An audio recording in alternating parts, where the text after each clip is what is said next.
आप देख रहे हैं इंडिया टाउन न्यूज, भारत की बात। नमस्कार, आप देख रहे हैं इंडिया टाउन न्यूज और मैं हूं आपके साथ सुरभि शुक्ला। स्वागत है आपका हमारे खास बुलेटिन दुर्ग भिलाई की खबरों में। तो चलिए बुलेटिन में जाने से पहले एक नजर डालते हैं आज की हेडलाइंस पर। तीजन बाई को अंतिम नमन, मुख्यमंत्री साय ने की 3 बड़ी घोषणाएं। तीजन बाई की विरासत को मिलेगा स्थायी सम्मान।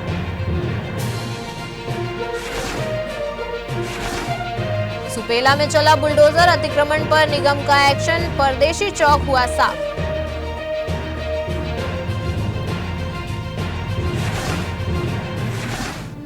महापौर परिषद के बड़े फैसले, भिलाई में विकास को मिली रफ्तार, 9 फैसलों पर हुई सहमति।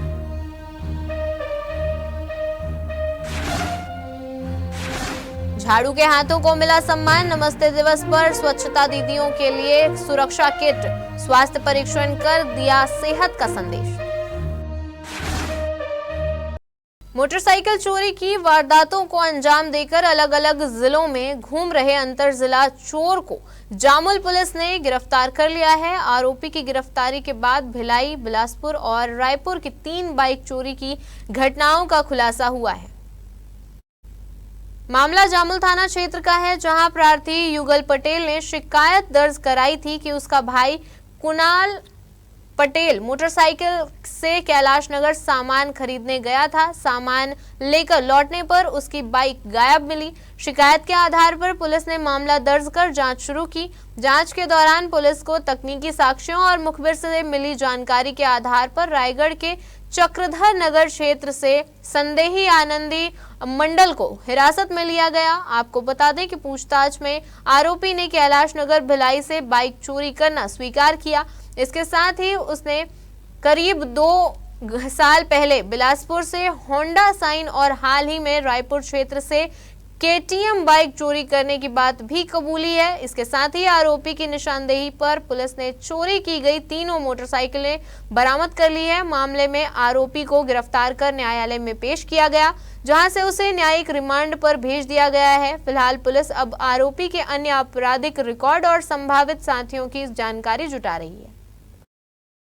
स्कूल आने जाने वाले विद्यार्थियों को निशाना बनाकर उनसे मारपीट, गाली गलौज और शराब पीने के लिए पैसे मांगने वाले युवकों पर खुर्सीपार पुलिस ने सख्त कार्रवाई की है।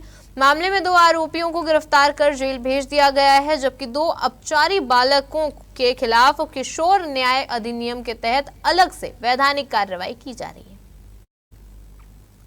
पुलिस के अनुसार खुर्सीपार निवासी मोहम्मद शब्बीर ने शिकायत दर्ज कराई थी कि क्षेत्र के कुछ युवक स्कूल के बाहर विद्यार्थियों को रोककर उनसे पैसे मांगते हैं। पैसे देने से इनकार करने पर उनके साथ मारपीट कर डराया धमकाया जाता था। मामले की गंभीरता को देखते हुए पुलिस ने स्कूल समय के दौरान घटनास्थल और आसपास के क्षेत्रों में जांच पड़ताल की। पीड़ित विद्यार्थियों और प्रार्थी से आरोपियों की पहचान कराई गई, जिसमें युवराज साहू और शेखर गुप्ता की पहचान हुई है। वहीं पूछताछ के दौरान दोनों ने अपना जुर्म स्वीकार कर लिया, जिसके बाद उन्हें विधिवत गिरफ्तार कर न्यायालय में पेश किया। न्यायालय के आदेश पर दोनों को न्यायिक अभिरक्षा में जेल भेजा गया। पुलिस ने बताया कि इस मामले में शामिल 2 अपचारी बालकों के विरुद्ध किशोर न्याय अधिनियम के प्रावधानों के तहत अलग से वैधानिक कार्रवाई की जा रही है। इसके अलावा पुलिस ने स्कूलों के आसपास गश्त बढ़ाने और विद्यार्थियों की सुरक्षा सुनिश्चित करने की बात भी कही है। शहर की सफाई की जिम्मेदारी निभाने वाली स्वच्छता दीदियों को इस बार नमस्ते दिवस पर सिर्फ सम्मान ही नहीं बल्कि उनकी सेहत और सुरक्षा की भी सौगात मिली। आपको बता दें कि नगर पालिका निगम भिलाई के जोन 1 नेहरू नगर स्थित SLRM सेंटर में आयोजित कार्यक्रम में स्वच्छता दीदियों का सम्मान किया गया। साथ ही उन्हें सुरक्षा उपकरण वितरित किए गए और विशेष स्वास्थ्य परीक्षण शिविर लगाकर उनकी स्वास्थ्य जाँच भी कराई गई। कार्यक्रम में आयुक्त सह जोन आयुक्त दिनेश कोसरिया ने कहा कि स्वच्छता दीदियां शहर को स्वच्छ और सुंदर बनाए रखने में अहम भूमिका निभाती हैं, इसलिए उनके स्वास्थ्य और सुरक्षा का ध्यान रखना निगम की प्राथमिकता है। उन्होंने सभी स्वच्छता कर्मियों से सुरक्षा उपकरणों का नियमित उपयोग करने और स्वास्थ्य के प्रति सजग रहने की अपील की। इसके अलावा स्वास्थ्य अधिकारी जावेद अली ने स्वच्छता कर्मियों को व्यक्तिगत सुरक्षा, स्वच्छता और स्वास्थ्य संबंधी जरूरी जानकारी दी।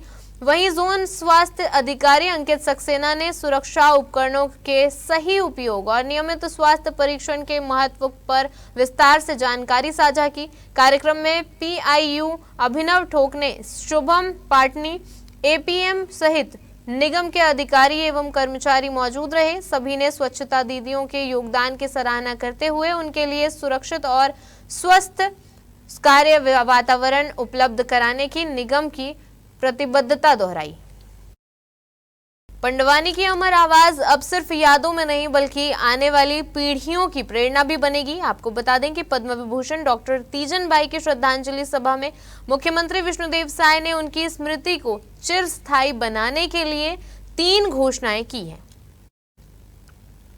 गनियारी स्थित पैतृक गांव में आयोजित दशगात्र एवं श्रद्धांजलि सभा में मुख्यमंत्री ने कहा कि तीजन बाई छत्तीसगढ़ की सांस्कृतिक पहचान थी, जिन्होंने अपनी कला से देश दुनिया में प्रदेश का मान बढ़ाया। उन्होंने घोषणा की कि राज्योत्सव में हर वर्ष लोक कला अलंकरण सम्मान दिया जाएगा। गनियारी के शासकीय उच्चतर माध्यमिक विद्यालय का नाम डॉक्टर तीजन बाई के नाम पर रखा जाएगा और उनकी कला का प्रतीक तंबूरा रायपुर संग्रहालय में सुरक्षित रखा जाएगा। मुख्यमंत्री ने परिजनों से मुलाकात कर सांत्वना भी दी और कहा कि तीजन बाई का योगदान हमेशा स्वर्ण अक्षरों में दर्ज रहेगा। भिलाई में सार्वजनिक सड़कों पर कब्जा जमाने वालों के खिलाफ नगर निगम ने सख्त रुख अपनाया है। सुपेला के परदेशी चौक पर दुकानों के बाहर सड़क तक फैले अवैध अतिक्रमण पर निगम का बुलडोजर चला।